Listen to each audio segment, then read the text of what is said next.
नमस्कार। आज आप सभी का चैनल में स्वागत है। और जो आज का प्रश्न पूछा है कि समाज में और हमारे सरकार में हर तरह से हर जगह अशांति का माहौल बना हुआ है, तो इसको कैसे शांत किया जाए, कैसे अच्छे से समाज को सुधारा जाए।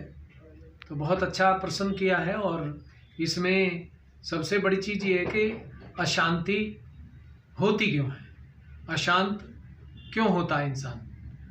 तो इसमें पहले हमें ये देखना है कि वो अशांत है क्यों। इच्छाओं के कारण अशांत है, या कार्य इतना ज़्यादा कर दिया है उसने अशांत है, या वो गलत काम करता है, गलत सोच रखता है, या गलत पैसा कमाता उसकी वजह से अशांत है। तो ये सबसे पहले हमको उसके शरीर को चेक करना पड़ता है कि वास्तव में उसका जो बॉडी है वो सिस्टम पे है या नहीं है। वो भूतकाल में जा रहा है, भूतकाल की सोच रहा है, भूतकाल के बारे में काम कर रहा है, या वो भविष्य की सोच रहा है।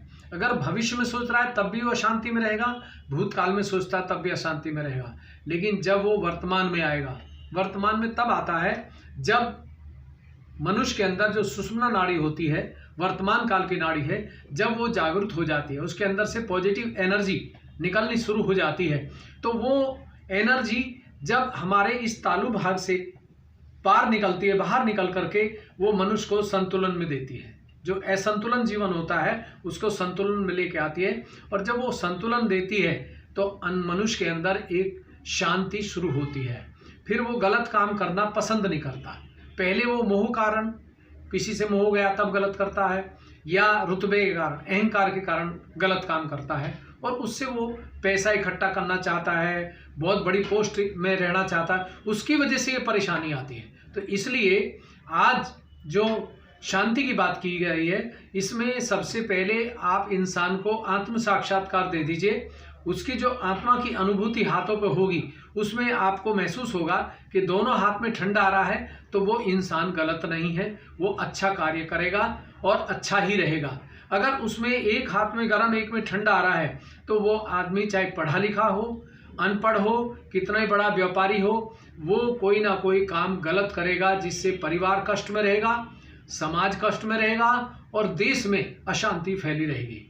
तो आज जो समय है ये है अपनी पॉजिटिव एनर्जी से पूरे समाज को, परिवार को और देश को बदलने का समय है। इसको ट्रांसफॉर्म कहते हैं कि परिवर्तन जब आ जाएगा इंसान में, तो उसके अंदर की जितनी भी अशांति समाप्त हो जाएगी, बीमारी है वो समाप्त हो जाएगी, किसी प्रकार का दोष है कोई भी वो समाप्त हो जाएगा।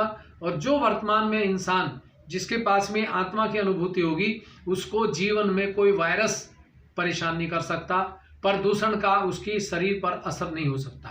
तो ये जो शांति है ये अंदर से आएगी। जितने भी पिछले युगों में जो ऋषि मुनि आए, औलिया आए, बड़े बड़े प्रॉफिट आए, उन सब ने कहा था कि आत्म साक्षात्कार को आप प्राप्त कर लीजिए और उसके बाद आप अंदर से शांति को प्राप्त हो जाएंगे, कहीं पर भी भागना नहीं पड़ेगा। और जिसको आत्म साक्षात्कार होता है वही अब इस युग में सदगुरु होगा। वो स्त्री भी गुरु भी हो सकती है, पुरुष गुरु हो सकता है, और कोई बच्चा भी गुरु हो सकता है। ये जरूरी नहीं है कि गुरु को ढूंढो और पंडित जी को बुलाओ, किसी ने टीका लगा लिया वो भी पंडित है। जिसके पास ये ब्रह्म शक्ति है, जिसको ओम बोलते हैं यहीं से निकलते हैं, उर्दू में बिस्मिल्लाह बोलते हैं यहीं से, कूल ब्रिज होली घोष बोलते हैं यहीं से निकलती है, वाहिगुरु बोलते हैं तो यहीं से निकलती है। ये वो चीज़ है जिसके पास ये शक्ति होगी भविष्य में, वो ही सदगुरु होगा, वही समाज को सुधार सकता है और वही अपने परिवार में शांति स्थापित कर सकता है। तो ये जो अंदर की चीज़ है ये युगों पुरानी है, हर ग्रंथ में लिखा है इसके बारे में। चाहे वो गुरु ग्रंथ ले लीजिए, चाहे आप कुरान शरीफ ले लीजिए, श्रीमद् भागवत ले लीजिए, आप ज्ञानेश्वरी ले लीजिए, आप बाइबल ले लीजिए, हर चीज़ में लिखा है कि सबसे पहले आप आत्म साक्षात्कार को प्राप्त कीजिए, उसके बाद आप किसी पूजा के, मंदिर के, मस्जिद में जाने के अधिकारी हैं, गुरुद्वारे में जाने के अधिकारी हैं। वरना अगर ये ब्रह्म शक्ति नहीं है तो वहां जाकर के भी परेशानी रहेगी और परेशानी बढ़ेगी, क्योंकि बिना आत्म साक्षात्कार के कोई भी पूजा परमात्मा के यहाँ नहीं मंजूर होती है। जब आत्म साक्षात्कार हो जाता है तभी वो आपकी रक्षा करता है। आपने गीता में सुना है, योगम अक्षयम वहम। जब तक आपका योग उस परमात्मा से घटित नहीं होता, तब तक आपका परमात्मा आपकी पूजा को स्वीकार ही नहीं करते हैं, आपकी प्रार्थना इबादत को स्वीकार ही नहीं करते हैं। और जब ये ब्रह्म शक्ति हाथों पे आती है तो आपको मालूम पड़ जाएगा कि हमने जो अभी पूजा की है, ये हमारी पूजा परमात्मा के यहाँ स्वीकार हुई या नहीं हुई। तो ये आज सहयोग सिद्ध करता है पूरी दुनिया के सामने, मीडिया के सामने और जनता के सामने।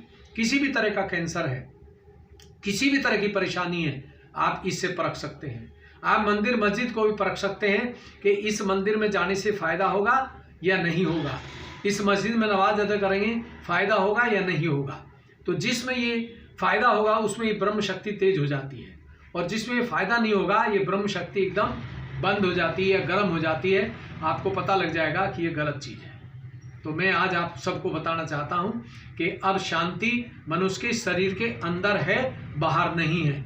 और जो भी दान पुण्य है वो भी अंदर है। अगर आपके हाथ से इस शक्ति से खाना बनता है तो आदमी शराब छोड़ देगा।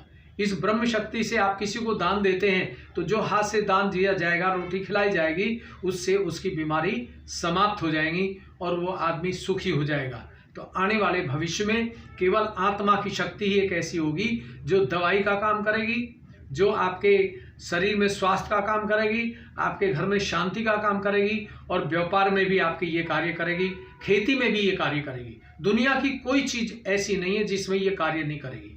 जो पैसे से काम होता था, अब पैसे की वैल्यू खत्म होगी और आत्म साक्षात्कार की वैल्यू दुनिया में बढ़ेगी। तो मैं चाहता हूँ आप सभी इस चीज़ को अपनाएं और सतयुग चैनल देखें, और इस चैनल को देख करके आपको मालूम पड़ जाएगा कि ये सतयुग का ही चैनल है जिसमें सच बात को दुनिया के सामने पेश किया जा रहा है। तो आप सभी का बहुत बहुत धन्यवाद, सभी को नमस्कार।